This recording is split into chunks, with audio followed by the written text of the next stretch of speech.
Apolline de Malherbe. Ce matin, coup de projecteur sur les chasseurs. La chasse est autorisée en France malgré le confinement, mais sous certaines conditions. On va y revenir dans un instant. Les regroupements et les repas sont évidemment proscrits. Et c'est justement ce type de transgression qui aurait poussé la préfecture de l'Oise à interdire la chasse dans 2 communes. Vous allez le voir, c'est le reportage de la rédaction. Il est signé Martin Bourdin.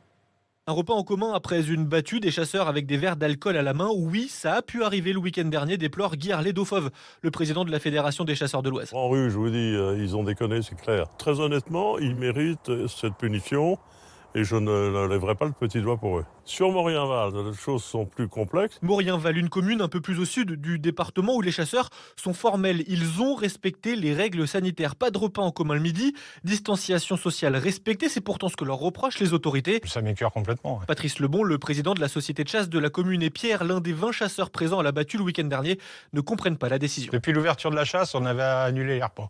Et tous les autres collègues, ils étaient dans la cour.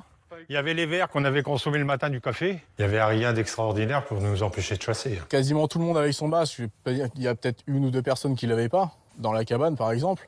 Donc c'est là où on faisait le partage, la répartition de la venaison. Ensuite, tout le monde était dehors avec des distances bien des 1 mètre, voire plus. Donc je vois, entre guillemets, pas ce qui nous est reproché. Ils espèrent pouvoir s'appuyer sur les caméras de vidéosurveillance installées devant le local pour prouver leur bonne foi et faire annuler cette interdiction, soutenue dans cette démarche par le président de la Fédération des chasseurs du département. Franchement, c'est aberrant. Je crains qu'on se soit servi de nous comme exemple. Arrêtons de nous stigmatiser, on n'a rien demandé, nous. Hein. On n'a rien demandé, on nous a dit, il faut votre rôle de régulateur, il faut que vous l'avez. Ok, on le fait. Mais cette stigmatisation pour pouvoir, d'une manière un peu démagogique, dire aux autres, vous avez vu, bon, là, on les a à l'œil, la moindre dérapage, paf, on frappe. Des arguments à faire valoir maintenant en préfecture, mais cette interdiction n'a pas vocation à être levée, prévient Cyriac Blais, le directeur de cabinet de la préfète de l'Oise. Je rappelle que ce n'est pas une procédure contradictoire, on prend une mesure d'urgence.